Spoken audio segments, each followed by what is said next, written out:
Hello, welcome to the lecture series on Introduction to Indian Philosophy.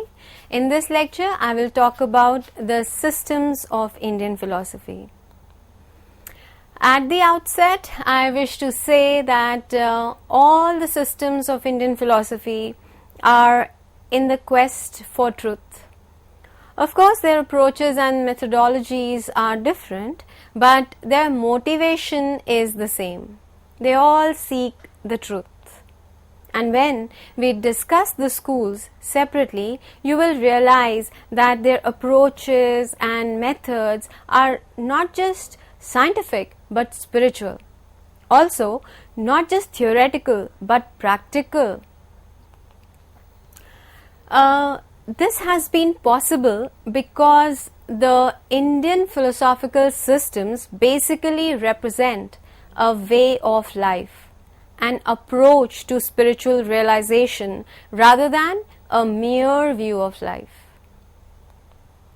About their origin, it can be said that they evolved as philosophical speculations emerging out of the intuitive experiences proclaimed in the Upanishads as well as some hymns of the Vedas.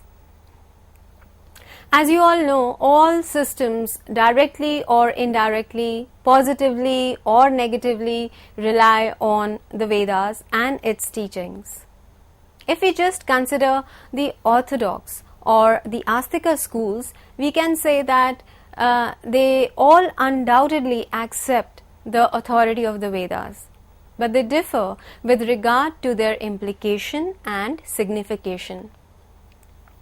All the schools of Indian philosophy continue to exist even after centuries of their inception because the followers of these schools or the sub-schools were engaged in writing commentaries or sub-commentaries on the works of their predecessors.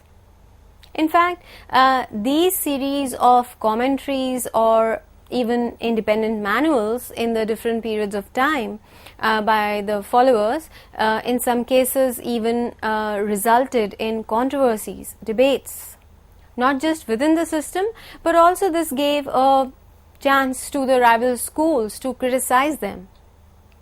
But this is essential for healthy and constructive debate to take place, and without this type of debate, the growth of philosophy is not possible. All schools of Indian philosophy discuss the problems of metaphysics, epistemology, ethics, as well as logic. And it is extremely wrong on the part of the Western world to think that Indian philosophy is identical with the religion or spiritualism, and therefore it is esoteric, difficult to comprehend. This is incorrect. Indian philosophy, despite representing one of the most ancient cultural heritage, is pervaded with highly developed and sophisticated and rigorous theories. One is more than welcome to read the works of our great seers so that the myths that they attach with Indian philosophy are dispelled. Actually, since the origin of Indian philosophy is traced in the Vedas, and Vedas consist of spiritual beliefs and rituals which was found by the Western world to conform with religious practices, they mistakenly inferred Indian philosophy to be the same as religion. Moreover, one particularly important point which the Westerners must keep note of is that the word religion has its origin in the West. It is wrong to apply it on Vedic thought, or for that matter in the Indian context. This misapplication in fact twists or distorts the whole import of the Vedic hymns, which so beautifully expounds the relationship between an individual, the cosmos, and divinity. One more problem for the Western world to understand Indian philosophy is that in our language there is no analogous word for philosophy. In West, philosophy means love of wisdom, since it is derived from the words philos, which means wisdom, and sophia, which stands for love. Here, in the Indian context, it has a broader connotation, as we use 3 words to signify it, and they are Moksha Shastra, Anvikshaki, and Darshan. Moksha Shastra is the science of liberation or freedom from all types of sufferings, and this use is quite significant. Let us see why it is significant. Almost all schools of Indian philosophy accept that there is suffering in the world, and it strikes all human beings in some form or the other. So, what are the different kinds of suffering? The different kinds of suffering are Adhibhautika, or sufferings due to body, Adhidaivika, or sufferings due to natural calamities, and Adhyatmika, or sufferings due to mental conditions. Now, you can classify easily that all sorts of sufferings caused by diseases and even old age that affect the body are Adhibhautika, and the sufferings caused by floods, earthquakes, tsunamis, and even global warming are Adhidaivika. Whereas the sufferings that trouble the mind, like anxiety, depression, loneliness, etc., they are Adhyatmika. The Indian philosophers were wary of the fact of these 3 kinds of sufferings, and to save humankind from any of these adversities, thought about the ways to eliminate any encounter with them, and they advocated the path of moksha or liberation. Of course, this metaphysical concept of freedom is advised by all schools of Indian philosophy barring Charvak, but their meaning and method to reach that stage is different. The second word, Anvikshaki, used for philosophy also is quite significant in Indian culture and tradition. Let us first understand what this word means, and for that we need to consider a verse from Kautilya, which goes like this. Pradipah sarva vidyanam upayah sarva karmanam ashrayah sarva dharmanam shashvat anvikshaki mata, which means the word anvikshaki has been defined as the lamp of all the sciences, the resource of all actions, and the shelter of all virtues. So, according to this meaning of the word, philosophy, we infer that philosophy deals with all the basic questions of all the sciences: physics, biology, material sciences, mathematics, psychology, to name a few. And it deals with the methods for doing things in a better way. Also, it mentions all the virtues, the practice of which will lead us to liberation. In other words, all sciences begin with a starting point that is not questioned in the particular science. But philosophy begins with the question of the starting point of any science. It asks, is this really the starting point? This is why today we have philosophy of physics, philosophy of chemistry, philosophy of biology, and philosophy of mathematics. Now, let us consider the third word which is used for philosophy. It is darshana, which comes from the Sanskrit root drish, and it means to see, and therefore it is generally taken to mean visual perception. But as far as Indian philosophy is concerned, it stands primarily for manas chakshura darshana, or apprehension by the mind, which entails apprehension or realization of the ultimate truth.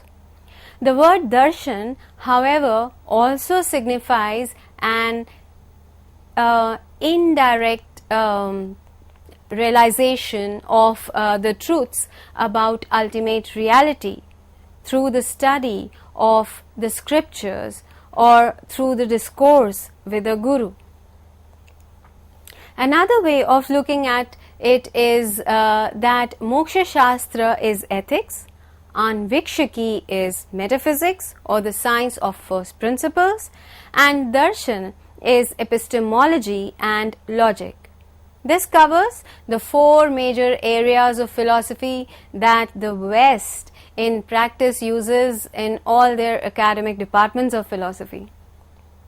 So, Indian philosophy is concerned not only with the problems which the Western philosophy seeks to resolve, but also with the task of realizing truths, encouraging and developing specific values.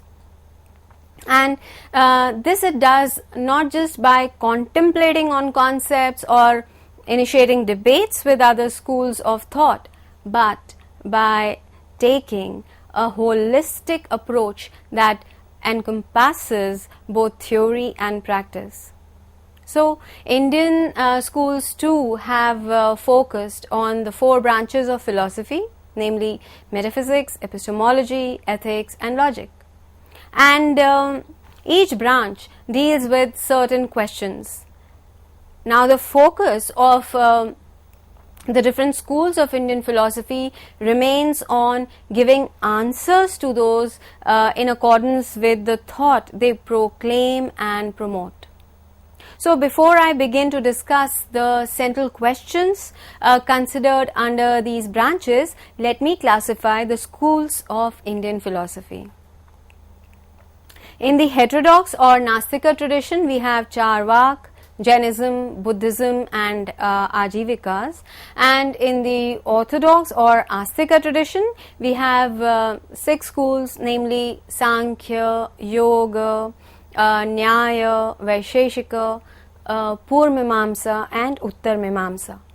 Now, these 6 schools are conventionally coupled together in pairs so that we associate Sankhya with Yoga, Nyaya with Vaisheshika, and Purvamimamsa with Uttarmimamsa. The Sankhya and Yoga schools are paired together because the two meet the requirements of each other. Sankhya provides the metaphysical ideas and Yoga puts those ideas into practice. There is unanimity in both schools with regard to epistemology, but both the systems are equally significant as they both have contributed to Indian thought. In fact, Yoga school makes some additions to the metaphysics of Sankhya. For example, they accept the existence of God, which the Sankhya school denies. Nyaya Vaisheshika are paired together as the Nyaya accepts the Vaisheshika ontology. However, there is a disagreement between the two schools regarding the number of padarthas or reals and pramanas or sources of knowledge. The number of padarthas according to Nyaya are 16, whereas the Vaisheshika accepts only 7. While the Nyaya recognizes 4 pramanas, namely Pratyaksh or perception, Anuman or inference, Upaman or comparison, and Shabda or verbal testimony.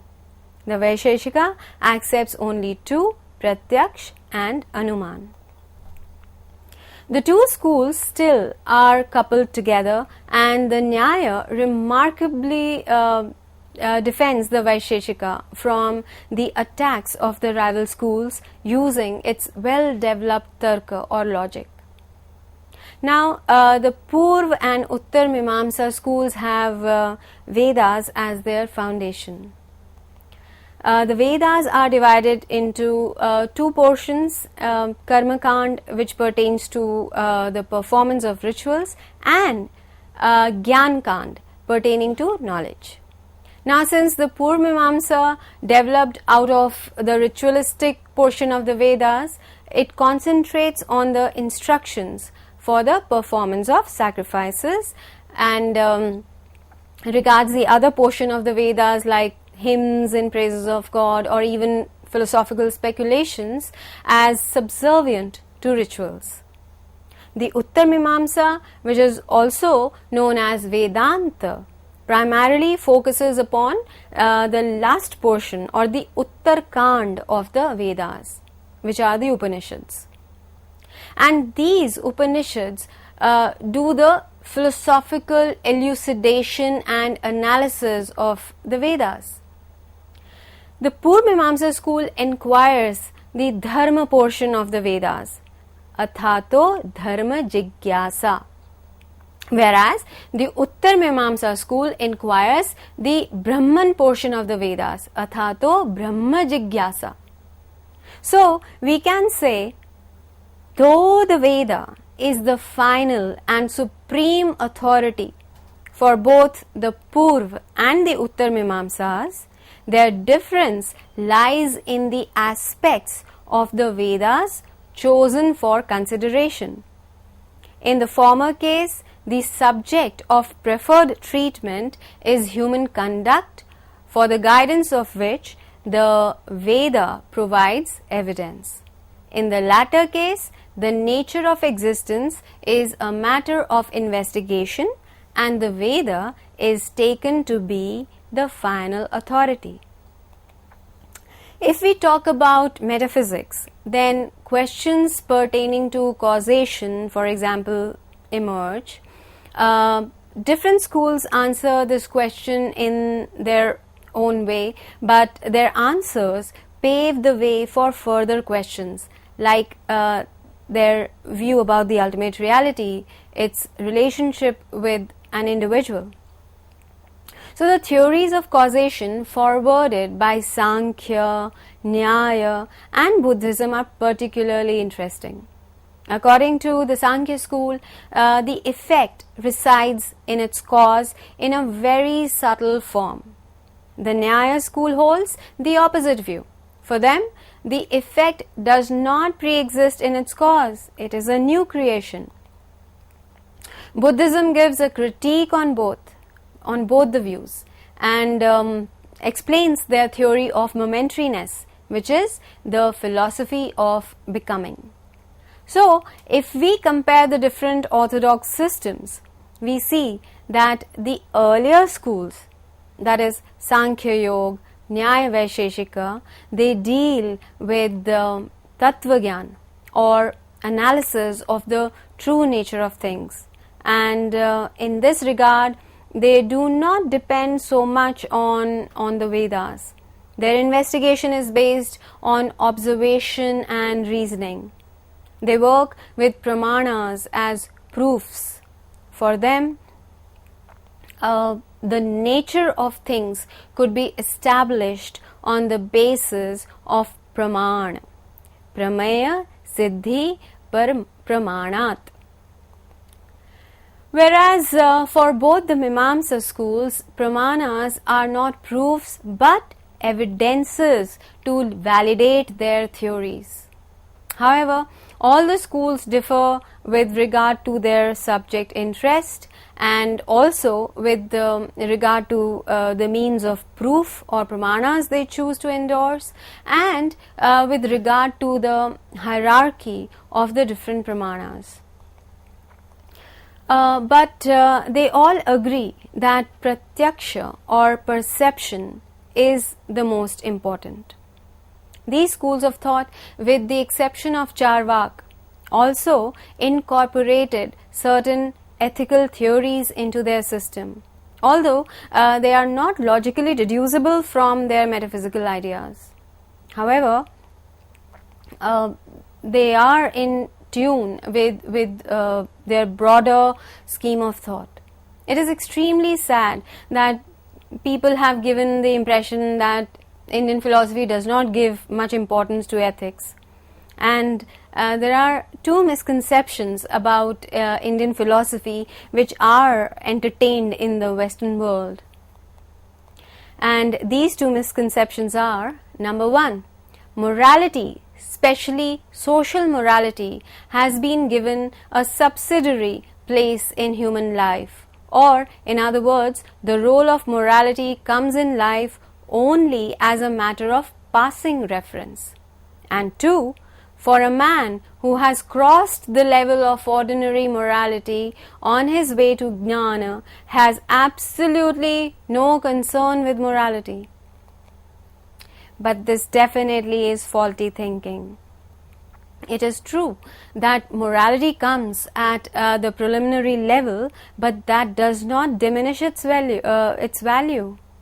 If you read the different systems, you will find that Nyaya Vaisheshika, Yoga, Purvamimamsa, Ramanuja's Vishishta Advaita, and for that matter Jainism and Buddhism very emphatically assert the role and significance of morality in leading one to the path of knowledge or jnana, which ultimately leads to liberation or moksha. And on this again people give wrong interpretations. As I mentioned in the beginning, that the Western world claims that Indian philosophy is spiritual. Okay, even if it is, so what? Spiritualism does not deny discussion and philosophical deliberations. Philosophy in India is a search to reach the ultimate goal, which is spiritual transformation of existence. Saying that Indian philosophy is spiritual calls up the picture of a philosopher meditating in the yogic postures. This picture is misleading insofar as much of philosophical thinking transpired in the form of objections and replies ad nauseum. As regards logic, the fourth branch of philosophy, I would say that Indian philosophy considers logic as part of the Pramana theory. Nyaya has an extremely developed logical system. The term Nyaya itself means rules of logical thinking or the means of determining the right thing. Buddhist logic also is quite strong. It is quite remarkable that our seers worked on multi-valued logic, which is much broader than the traditional Western two-valued logic. In the end, I would like to say that if these schools are understood in the right way and are deliberated upon, then one can easily overcome the three kinds of sufferings that one comes across while he or she is in the clutches of samsara. In fact, it is not necessary to take the different schools separately because there is a harmony of sorts in all these schools. We only need to be proactive to reconcile all that we find satisfying to our needs and convincing to our minds. With this, I will end my lecture. Thank you so much.